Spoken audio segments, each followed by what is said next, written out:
Et si le chiffre que vous appelez idéal sur votre tensiomètre n'était pas toujours le meilleur pour vous après 70 ans?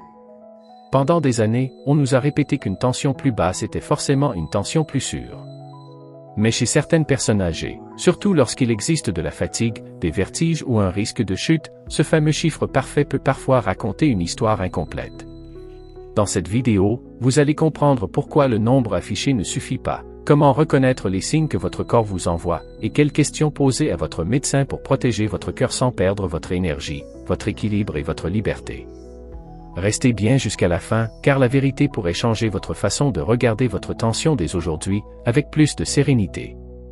Pendant longtemps, beaucoup de personnes ont cru qu'il existait un chiffre parfait, valable pour tout le monde. On entend souvent dire que 120 sur 80 est l'objectif idéal, comme si ce nombre était une règle universelle, simple et définitive. Mais après 70 ans, le corps ne fonctionne plus exactement comme à 40 ou 50 ans. Les artères peuvent devenir plus rigides. Le cœur peut avoir besoin d'un équilibre plus délicat. Les reins, les médicaments, le sommeil, le stress, l'alimentation et même la position du corps peuvent influencer la tension. Voilà pourquoi deux personnes du même âge peuvent avoir des chiffres semblables, mais des besoins très différents. Le vrai danger, ce n'est pas de chercher une tension saine. C'est de croire qu'un seul nombre peut résumer toute votre santé. Une tension apparemment parfaite peut être excellente si vous vous sentez bien, si vous marchez avec assurance, si vous n'avez ni vertige ni faiblesse. Mais ce même chiffre peut devenir préoccupant s'il s'accompagne de fatigue, d'étourdissement ou de chute. Après 70 ans, la question n'est donc pas seulement « ma tension est-elle basse ?» La vraie question devient « cette tension est-elle adaptée à mon corps, à mon histoire et à ma sécurité ?» C'est ici que commence une compréhension plus profonde. Car pour éviter d'être trompé par un chiffre, il faut d'abord savoir ce que ces deux nombres signifient réellement. Et c'est souvent là que beaucoup de seniors découvrent qu'ils regardaient leur tension trop vite, sans écouter les détails silencieux cachés derrière l'écran du tensiomètre. Quand votre tensiomètre affiche, par exemple, 135 sur 75, il ne montre pas un seul message, mais deux informations importantes. Le premier nombre, celui du haut, s'appelle la pression systolique. Il correspond au moment où le cœur se contracte pour envoyer le sang dans tout le corps. C'est souvent ce chiffre que l'on regarde en premier, surtout avec l'âge, car les artères deviennent parfois moins souples. Le deuxième nombre, celui du bas, s'appelle la pression diastolique. Il correspond au moment où le cœur se relâche entre deux battements. Beaucoup de personnes l'ignorent, mais lui aussi peut donner des indices précieux. Une diastolique très basse, surtout si elle s'accompagne de vertige ou de faiblesse, mérite d'être signalée au médecin. Après 70 ans, il ne suffit donc pas de dire « mon chiffre du haut est bon » ou « mon chiffre du bas est normal ». Il faut observer l'ensemble. Comment vous sentez-vous? Avez-vous la tête qui tourne lorsque vous vous levez? Marchez-vous avec confiance? Avez-vous eu une chute récemment? Votre tension n'est pas seulement une donnée médicale. C'est une photographie momentanée de la façon dont votre cœur, vos artères et votre corps travaillent ensemble. Et cette photographie peut changer selon l'heure, l'émotion, le repos, les médicaments ou même la manière dont vous êtes assis. Voilà pourquoi un chiffre comme 120 peut rassurer une personne, mais inquiéter une autre. Imaginez maintenant deux personnes. La première s'appelle Marie. Elle a 71 ans, vit près de Bordeaux, marche presque chaque matin, prépare ses repas, voit ses amis et ne ressent ni vertige ni faiblesse. Lorsque son tensiomètre affiche 120 ou 125 de systolique, elle se sent bien. Pour elle, ce chiffre peut représenter un bon équilibre, à condition que son médecin le confirme et que son corps le tolère. Maintenant, imaginez Pierre. Il a 84 ans, vit seul à Marseille, prend plusieurs médicaments, s'est déjà senti vaciller en se levant trop vite et a fait une chute l'hiver dernier. Chez lui, le même chiffre peut raconter une autre histoire. Si Pierre voit 120 sur son appareil, mais qu'il se sent épuisé, instable ou confus, ce nombre ne doit pas être regardé comme une victoire automatique. C'est là que beaucoup de seniors se trompent. Ils comparent leurs chiffres avec ceux d'un voisin, d'un frère, d'une amie, ou même avec une règle entendue il y a 20 ans. Mais la tension artérielle n'est pas un concours. Ce n'est pas le plus bas chiffre qui gagne. C'est le chiffre qui protège sans affaiblir. Après 70 ans, le contexte compte autant que le résultat. Votre âge réel, votre niveau d'activité, vos antécédents, vos reins, votre cœur, vos traitements, votre risque de chute et vos sensations quotidiennes changent la signification d'un même nombre. C'est pourquoi il est dangereux de dire simplement « 120 est parfait » ou « 140 est mauvais » sans regarder la personne qui se trouve derrière ces chiffres. La vraie question est plus humaine, ce nombre vous aide-t-il à vivre mieux ou commence-t-il à vous limiter? Et parfois, le premier signe que le chiffre ne vous convient pas n'apparaît pas sur l'écran du tensiomètre. Il apparaît dans votre façon de vous lever, de marcher, de penser clairement et de garder confiance dans vos mouvements. C'est précisément ce signe discret qu'il faut apprendre à reconnaître, car une tension trop basse peut devenir un danger silencieux. On parle beaucoup de l'hypertension, et avec raison. Mais après 70 ans, il existe un autre piège, plus discret, une tension qui descend trop bas pour ce que votre corps peut supporter. Au début, cela ne ressemble pas forcément à un problème grave. Vous vous levez un peu plus lentement. Vous avez besoin de vous accrocher à une chaise. Vous sentez parfois votre tête tourner quelques secondes. Puis, peu à peu, vous commencez à éviter certains gestes. Vous ne sortez plus aussi spontanément. Vous hésitez avant de prendre l'escalier. Vous avez peur de tomber dans la rue, au marché, dans la salle de bain. Et sans vous en rendre compte, ce n'est pas seulement votre tension qui change. C'est votre liberté qui se rétrécit. Une tension trop basse peut parfois s'accompagner de vertiges, de fatigue inhabituelle, de vision qui se trouble, de sensations de malaise, de confusion ou de faiblesse dans les jambes. Bien sûr, ces signes peuvent avoir plusieurs causes. Mais ils ne doivent jamais être ignorés, surtout s'ils apparaissent après un changement de traitement ou lorsque vous passez de la position assise à la position debout. Le plus important est de ne pas décider seul que votre médicament est trop fort. Ce serait dangereux. Mais il est essentiel d'observer, de noter, puis d'en parler à votre médecin. Dites-lui quand les vertiges apparaissent, à quelle heure, après quelle prise de médicaments, et avec quel chiffre de tension. Car le but d'un traitement n'est pas seulement d'obtenir un joli nombre sur un appareil. Le but est que vous puissiez vous lever le matin, marcher avec assurance, penser clairement, préparer votre repas, voir vos proches et continuer à vivre avec confiance. Un chiffre idéal qui vous fait perdre l'équilibre n'est peut-être pas idéal pour vous. Mais cela ne veut pas dire que l'autre extrême est sans danger. Car une tension trop élevée, elle aussi, peut menacer silencieusement votre avenir. Il serait dangereux de comprendre ce message à l'envers. Dire qu'une tension trop basse peut poser problème après 70 ans ne signifie pas que l'hypertension devient acceptable. Une pression trop élevée, lorsqu'elle persiste jour après jour, fatigue les artères, augmente la charge de travail du cœur et peut élever le risque d'accident vasculaire cérébral, d'infarctus, d'insuffisance cardiaque ou de complications rénales. C'est pourquoi il ne faut jamais banaliser des chiffres régulièrement élevés. Si votre tension dépasse souvent les valeurs recommandées par votre médecin, ce n'est pas quelque chose à ignorer en se disant « à mon âge, c'est normal ». L'âge explique certaines choses, mais il ne doit pas servir d'excuse pour négliger un vrai risque. La vérité est donc plus subtile. Le danger n'est pas seulement dans une tension trop haute. Il peut aussi exister dans une tension descendue trop bas pour votre organisme. Entre ces deux extrêmes, il y a un équilibre à trouver, et cet équilibre doit être discuté avec un professionnel de santé. C'est aussi pour cela qu'il ne faut jamais arrêter, réduire ou modifier un traitement par soi-même. Un comprimé qui semble vous fatiguer peut être nécessaire. Mais il peut aussi devoir être ajusté. Seul votre médecin, en regardant vos mesures, vos symptômes et votre dossier, peut décider de la meilleure stratégie. Après 70 ans, la bonne attitude n'est donc ni la peur, ni la négligence. C'est l'observation intelligente. Mesurer, noter, comparer, signaler les changements. Votre tension n'est pas une ennemie à combattre aveuglément. C'est un signal à comprendre. Et avant même d'interpréter ce signal, encore faut-il être sûr d'une chose essentielle, que la mesure soit correcte.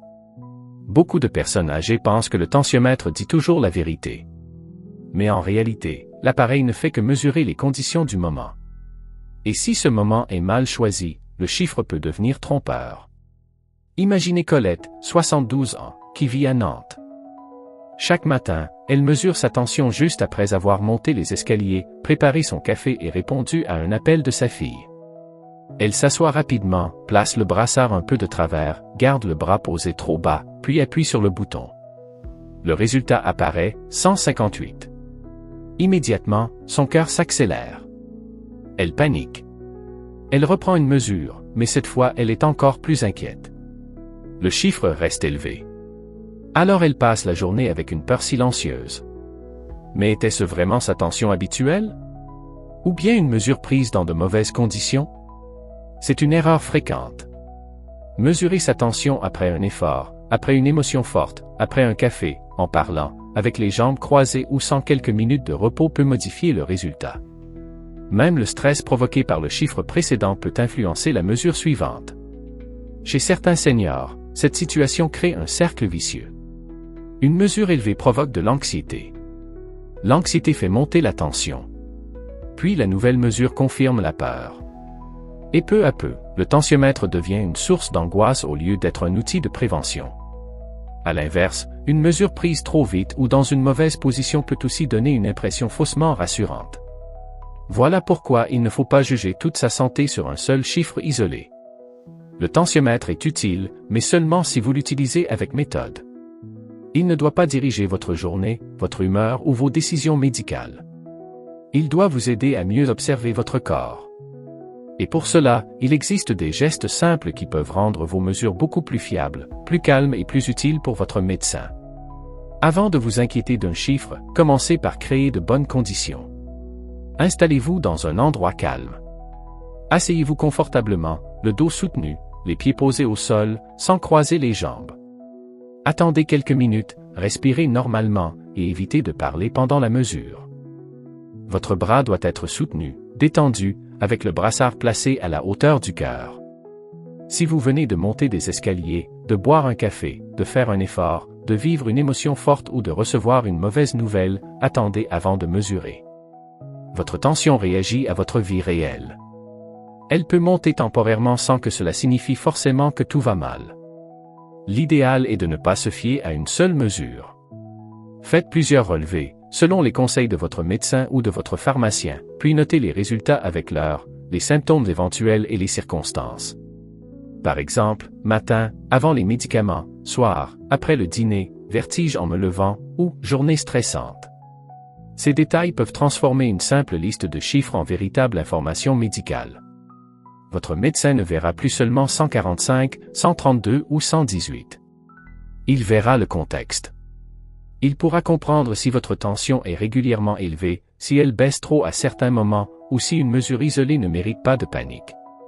En France, beaucoup de médecins apprécient que les patients apportent un carnet clair d'automesure, car cela évite de décider sur une seule mesure prise au cabinet, parfois influencée par le stress. Mesurer correctement, ce n'est pas devenir obsédé par sa tension. C'est reprendre du calme, de la précision et du pouvoir sur votre santé. Et une fois que vos mesures sont plus fiables, la prochaine étape est simple, savoir quelles questions poser à votre médecin. Une fois que vous avez des mesures plus fiables, ne les gardez pas pour vous. Apportez-les à votre médecin généraliste ou à votre cardiologue. Ce carnet peut devenir un outil précieux, surtout si vous y notez aussi vos sensations, fatigue, vertige, essoufflement, palpitations, faiblesse ou chute récente. La première question à poser est simple, quelle cible de tension est adaptée à mon âge et à mon état de santé? Cette question est importante, car votre objectif peut dépendre de votre cœur, de vos reins, de vos antécédents, de vos traitements et de votre niveau de fragilité. Vous pouvez aussi demander, mes vertiges peuvent-ils être liés à ma tension ou à mes médicaments? Beaucoup de seniors n'osent pas parler de ces symptômes, parce qu'ils pensent qu'ils font simplement partie du vieillissement. Pourtant, ils peuvent parfois donner des informations essentielles. Une autre question utile est, ma tension baisse-t-elle trop quand je me lève? Cette chute de tension en position debout peut expliquer certaines sensations de malaise ou d'instabilité. Votre médecin peut décider de la vérifier. Demandez également, dois-je mesurer ma tension à domicile pendant plusieurs jours, ou à quel moment de la journée mes mesures sont-elles les plus utiles? Ces questions ne sont pas là pour contester le médecin. Elles servent à mieux travailler avec lui. Après 70 ans, vous n'avez pas besoin de subir vos chiffres en silence. Vous pouvez devenir un observateur attentif de votre propre corps. Mais même avec toutes ces informations, une question reste au centre de cette vidéo, alors, quelle est vraiment la meilleure tension après 70 ans? La meilleure tension après 70 ans n'est pas un chiffre magique que l'on peut donner à tout le monde. Ce n'est pas simplement 120, 130 ou 140. La vraie réponse est plus personnelle. La meilleure tension est celle qui réduit vos risques sans vous enlever votre stabilité, votre énergie et votre autonomie. Pour certaines personnes de 70 ou 75 ans, actives, bien suivies, sans vertige et sans fragilité importante, un objectif plus bas peut être bénéfique si le médecin le juge adapté. Mais pour une personne plus âgée, fragile, qui tombe facilement, qui prend plusieurs traitements ou qui ressent des malaises, la priorité peut être différente. Dans ce cas, chercher à descendre trop bas peut parfois créer plus de problèmes que de protection. C'est pourquoi il faut regarder plusieurs éléments ensemble: vos mesures à domicile, vos symptômes, votre âge, vos maladies, vos médicaments, votre mémoire, votre équilibre, votre niveau d'activité et votre qualité de vie. Aucun tensiomètre ne peut interpréter tout cela seul. Il affiche un nombre, mais il ne connaît pas votre histoire. La vraie sagesse, après 70 ans, consiste à ne pas courir après le chiffre le plus impressionnant. Elle consiste à chercher, avec votre médecin, le chiffre le plus sûr pour vous. Celui qui protège votre cerveau contre les accidents vasculaires, votre cœur contre l'effort excessif, mais qui vous permet aussi de marcher sans peur, de vous lever sans vertige et de vivre sans être prisonnier de l'appareil. Voilà pourquoi le nombre idéal peut vous tromper. Il devient trompeur lorsqu'il est séparé de votre corps, de vos sensations et de votre réalité quotidienne. Alors, au lieu de demander seulement « ma tension est-elle bonne ?», posez une question plus juste « ma tension est-elle bonne pour moi, aujourd'hui, à mon âge, avec mon état de santé ?» Et cette nuance change tout. Car elle transforme un simple chiffre en véritable décision de santé. Après 70 ans, votre tension artérielle n'est pas seulement une histoire de chiffres. C'est une histoire d'équilibre. Un équilibre entre protéger votre cœur et préserver votre énergie. Entre réduire les risques et continuer à marcher avec confiance. Entre vivre plus longtemps et vivre mieux. Si vous devez retenir une seule chose de cette vidéo, retenez ceci: le meilleur chiffre n'est pas toujours celui qui semble parfait sur le papier. Le meilleur chiffre est celui qui correspond à votre corps, à votre âge, à vos symptômes et à votre sécurité. Ne laissez pas un appareil décider seul de votre tranquillité. Utilisez-le comme un outil, pas comme une source de peur. Mesurez correctement, notez calmement, observez vos sensations, puis parlez-en à votre médecin. Et surtout, ne changez jamais votre traitement sans avis médical. Votre tension peut vous apprendre beaucoup, mais elle doit être interprétée avec sagesse. Elle ne dit pas seulement si votre cœur travaille trop. Elle peut aussi révéler si votre corps manque d'équilibre, si vos médicaments doivent être réévalués, ou si votre routine mérite plus d'attention. Vieillir ne signifie pas perdre le contrôle. Cela signifie apprendre à écouter son corps avec plus de précision, plus de patience et plus de respect. Alors, la prochaine fois que vous verrez un chiffre sur votre tensiomètre, ne demandez pas seulement « est-ce bon ou mauvais ?» Demandez plutôt « est-ce bon pour moi ?» Si cette vidéo vous a aidé à voir votre tension autrement, abonnez-vous à Sagesse Santé, partagez-la avec une personne qui mesure sa tension chaque jour, et continuez à avancer avec prudence, confiance et liberté.